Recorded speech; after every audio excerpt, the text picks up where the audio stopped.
Bab 286, Bagaimana Bertahan. Diupload oleh Baca Suara. Jangan lupa like dan subscribe, agar kami makin semangat upload lebih banyak. Aku tahu dari pandanganmu yang mengembara bahwa kamu baru di sini. Nah, Anda beruntung. Kita punya. Tidak tertarik, selaku, melambai kepada seorang pria kurus dengan rambut berkilau di punggungnya. Hanya butuh 4 langkah untuk dihentikan oleh penghuni lain di lantai pertama. Seorang gadis mungil yang mengenakan rok pertempuran pendek, terlalu pendek untuk menutupi segala jenis perlindungan dalam pertarungan, menyentuhkan lengannya ke tanganku dan menatapku. Apakah Anda ingin bergabung dengan tim saya? Hanya kami perempuan, dan kami benar-benar ingin pria yang kuat dan keren sepertimu, katanya sambil mengedipkan matanya. Saya telah tiba di lantai pertama kurang dari 10 menit yang lalu dan ini sudah ke-7 kalinya saya dihentikan.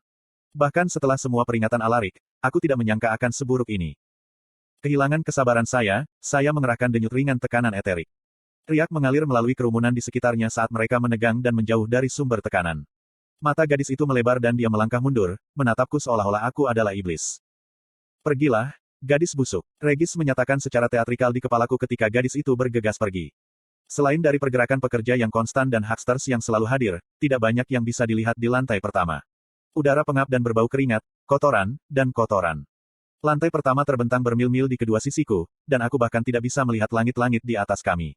Jika ada, dari apa yang saya tahu, tidak ada cahaya sekitar. Jalan setapak yang lebar diterangi oleh kombinasi obor dan derek yang menahan jaring bola lampu tinggi di atas kepala kami. Sebagian besar ruang yang bisa saya lihat dari jalan utama didominasi oleh tambang besar dan bahkan bidang berpagar yang lebih besar dengan rerumputan oranye tinggi, tempat hewan seperti ternak berkeliaran tanpa berpikir. Seluruh area dipenuhi hiruk-pikuk penggilingan logam, pemecah batu, nyanyian binatang di kejauhan, dan banyak percakapan keras yang memperebutkan supremasi.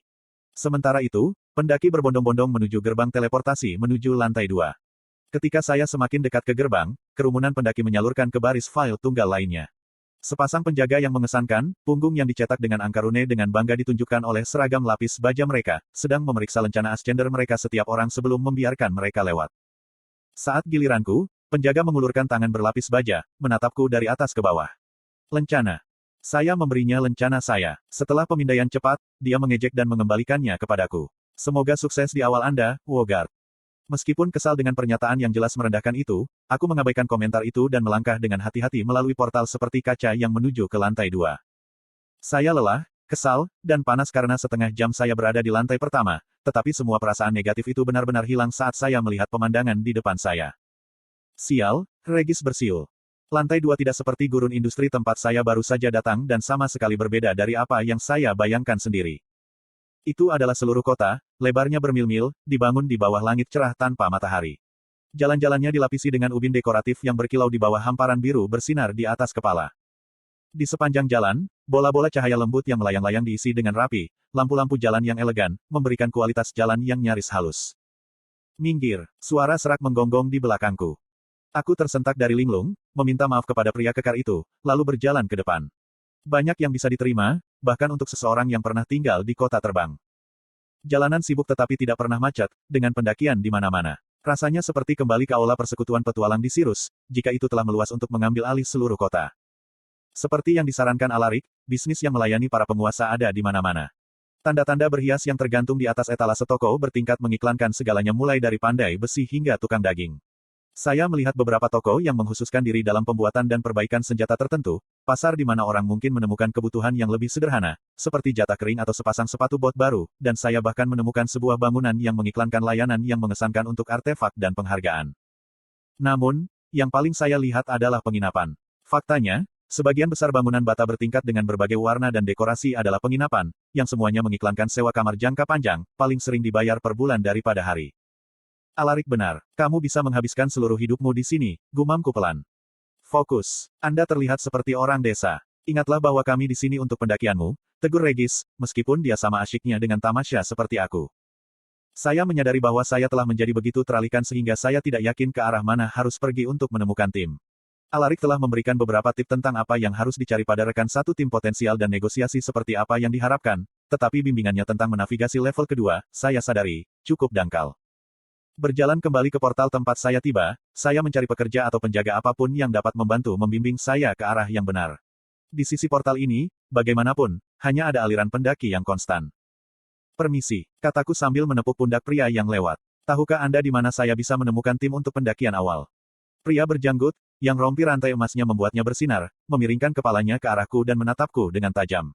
Bertolak. Setelah menerima beberapa penolakan penuh warna oleh para penguasa lainnya, seorang pria yang lebih muda yang terlihat hanya beberapa tahun lebih tua dariku sebenarnya tampak bersedia untuk membantu.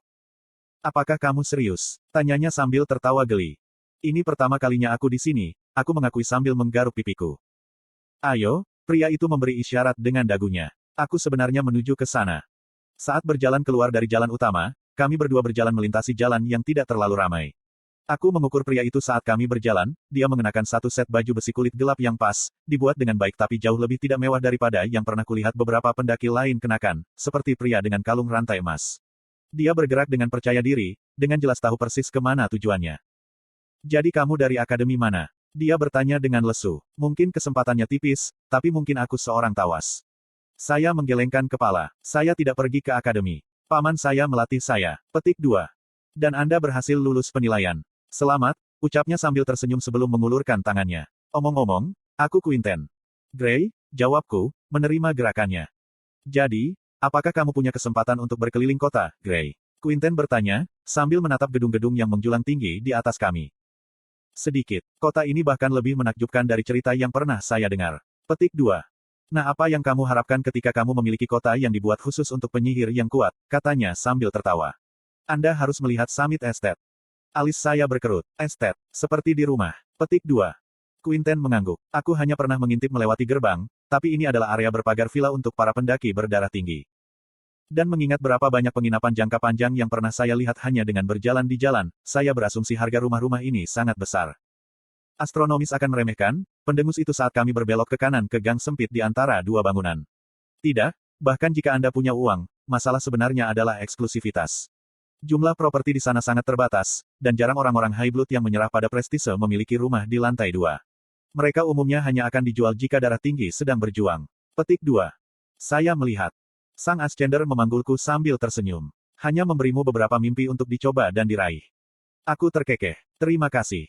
Quinten lalu mendekatiku. Kamu juga harus melihat gadis-gadis di Blossom Street. Konten bersponsor. Hah, aku butuh waktu sedetik untuk menyadari apa yang dia maksud. Oh, tunggu, mereka juga Ascenders, kenapa mereka? Ascend berbahaya, dia mengangkat bahu. Banyak dari kita, bukan hanya pendamping cantik kita, telah melalui cukup banyak hal sehingga kita muak dengan mereka.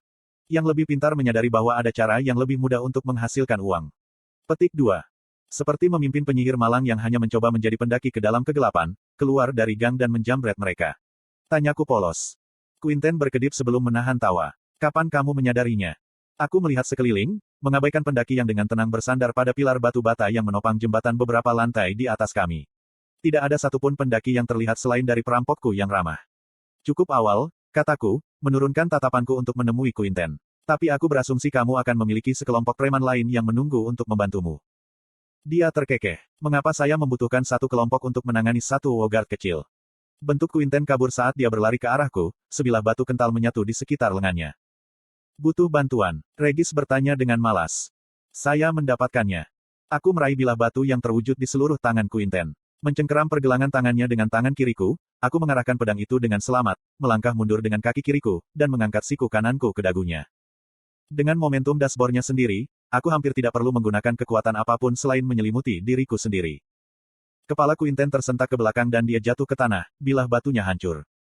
Untungnya, perampok itu belum meninggal, dan tubuhnya cukup kokoh sehingga dia sadar kembali dalam beberapa menit, memberiku cukup waktu untuk menggunakan pakaiannya sendiri untuk mengikat tangan dan kakinya. Slot iklan. Kamu bisa pasang iklanmu di sini. Tidur siang yang nyenyak. Petapa itu mengerang sebelum menyadari bahwa dia setengah telanjang dan anggota tubuhnya telah diikat. Aku tidak tahu apa yang kamu lakukan, tapi apakah menurutmu gelang kulit bisa menahanku? Tidak, tapi mereka akan memberiku cukup waktu untuk menjatuhkanmu lagi jika kamu mencoba dan melakukan sesuatu yang merepotkan, kataku dengan senyum polos. Quinten mengangguk dengan canggung dari posisinya di tanah. Apa yang kamu inginkan? Apa yang saya inginkan sejak awal, jawab saya. Di mana saya pergi untuk menemukan tim untuk pendakian awal saya. Petapa setengah telanjang itu bergoyang miring sampai dia bisa menunjuk ke arah dengan dagunya. Ikuti saja jalan itu sampai Anda mencapai Fritra Avenue. Belok kanan dan ikuti jalan sampai Anda melihat gedung tinggi dengan jam raksasa di atasnya. Petik 2. Terima kasih, kataku sambil berjalan ke arahnya. Hei, tunggu, kau tahu akan sangat bodoh membunuhku di sini, kan? Tanyanya, suaranya panik. Kamu akan dilarang dari Aku membungkuk dan memasang gelang kulit di pergelangan tangannya. Bersantai, aku tahu kamu juga tidak mencoba membunuhku sebelumnya. Dan saya berasumsi Anda tahu akan sangat bodoh untuk menyimpan dendam, bukan? Petik 2. Quinten hanya memasang tali kulit tebal di sekitar pergelangan kakinya. Hal terpenting yang kita peroleh melalui pendakian kita bukanlah pengetahuan atau kekuatan, melainkan bagaimana bertahan hidup. Aku akan mengingatnya. Saya berbalik untuk pergi ketika saya ingat pertanyaan lain yang ingin saya tanyakan. Satu hal lagi. Quinten tampak tersentak oleh gerakan mendadak saya. Apa itu? Apa artinya, Wogard? Konten bersponsor. Quinten menatapku, datar. Wogard, ulangku, apa itu? Aku mendengarmu pertama kali, dia mendengus. Aku tidak pernah mendengar seseorang bertanya padaku apa itu sebelumnya. Saya tumbuh cukup terlindung, saya berbohong. Praktis harus melarikan diri dari ayah saya untuk menjadi seorang pendaki. Cukup adil, katanya, mengeluarkan satu set pakaian baru dari cincin dimensinya. Anda mungkin akan sering bertemu dengan mereka, tapi mereka adalah hewan bermata rusa betina yang berada di bagian bawah rantai makanan. Pada dasarnya, itu adalah bahasa gaul untuk seorang pendaki yang tidak berpengalaman. Petik 2. Ya, kamu Wogard, Regis terkekeh. Cukup adil, kataku, terkekeh gelis saat aku pergi. Mengambil jalan marmer sempit, yang ternyata bersih, tidak ada satupun sampah yang terlihat. Aku berjalan menuju menara jam ketika aku melihat bayangan samar kabur. Saya lebih kecewa pada diri saya sendiri karena saya tidak memperhatikan orang ini daripada merasa kesal dengan gangguan lain. Setiap orang memiliki tanda tangan Aether, dan, meskipun itu bukan manifestasi fisik dari Aether yang dapat saya serap seperti makhluk di Relictums, saya dapat menggunakan sejumlah kecil Aether di dalam diri mereka untuk secara potensial merasakan mereka dari jauh. Jika saya cukup baik, kamu bisa keluar sekarang, kataku tanpa menghentikan langkah. Seorang pria kurus berpakaian kulit gelap dan chainmail melompat dari salah satu bangunan bawah di sebelah kiri saya. Mengapa Anda mengikuti saya? Tanyaku, mengamati pria yang tampak mendekati usiaku. Rambut keriting hijau lumut menutupi sebagian besar wajahnya, tapi aku bisa melihat tulang pipi tinggi di bawah sepasang mata coklat tua. Damai, katanya, suaranya rendah dan parau. Pria itu mengangkat tangannya, menunjukkan telapak tangannya yang kosong. Anggap saja Quinten mengatakan yang sebenarnya, kamu tidak bersamanya, renungku. Pihak ketiga mencoba peruntungannya. Dia menggelengkan kepalanya. Aku merasakan penggunaan mana, dan di bagian level ini yang biasanya berarti pertarungan. Saya berasumsi ada seseorang dalam masalah, jadi saya memeriksanya. Petik 2. Itu tidak menjawab pertanyaanku, jawabku dengan tenang. Rasa ingin tahu menguasai diriku, akunya, sambil mengusap bagian belakang lehernya. Saya terkesan dengan cara Anda menjatuhkan preman itu dan, sejujurnya, terkejut Anda melepaskannya begitu saja. Terlepas dari apa yang dia katakan, Anda memiliki hak untuk mengakhiri hidupnya. Petik 2. Bukan begitu cara saya melakukan sesuatu, kataku, tidak repot-repot menyembunyikan ketidaksukaan saya. Itulah mengapa saya ingin berada di tim Anda ketika Anda kembali ke Relictom. Orang asing itu menahan tatapanku dengan percaya diri, tetapi jari-jari tangan kirinya memutar-mutar energi gugup. Dengan upaya penjambretan baru-baru ini yang masih segar di benak saya tidak merasa terlalu percaya, dan saya yakin pria ini menyembunyikan sesuatu. Maaf mengecewakan, teman, tapi aku tidak akan kembali ke Relictom. Ini adalah pendakian awal saya. Petik 2. Dia mengangguk, poni hijau keritingnya memantul lembut di sekitar wajahnya. Aku telah mendengar. Saya dapat membantu Anda menemukan tim yang tidak akan membuat Anda terbunuh. Petik 2. Dia orang yang gigih, kata Regis. Dengan diam-diam menyetujui, saya memutuskan untuk terus terang. Mengapa? Apa untungnya bagi Anda? Beri aku jawaban yang bisa kupercaya, dan aku akan berpikir untuk bergabung denganmu. Petik 2. Aku tidak bisa merasakan mana milikmu. Aku bahkan tidak bisa ketika kamu mengalahkan perampok itu, yang kamu lakukan dengan satu pukulan. Anda tidak masuk akal. Kamu berbeda. Dan di Relictom, berbeda itu bagus. Petik 2. Regis terkekeh dalam pikiranku. Saya suka orang ini. Itu dia, tanyaku skeptis.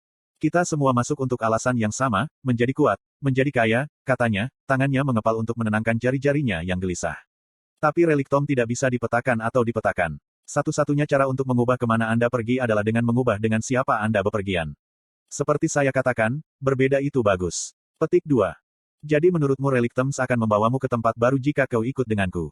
Petapa ini sepertinya tahu lebih banyak tentang Relictom daripada siapapun yang pernah saya ajak bicara, kecuali mungkin Alaric. Bahkan pemabuk tua itu tidak membuat hubungan tentang bepergian dengan orang yang berbeda untuk memetakan jalur yang berbeda melalui ruang bawah tanah. Itu idenya. Jalan baru, peluang baru untuk memenangkan penghargaan, bahkan mungkin peninggalan. Petik 2. Itu adalah sesuatu yang bisa saya percayai. Siapapun dengan tingkat pengetahuan dan kepercayaan dirinya pasti akan berguna di dalam. Siapa namamu? Saya bertanya. Haedric. Dia mengulurkan tangannya. Saya mengambilnya dan langsung terkejut dengan betapa kecilnya itu.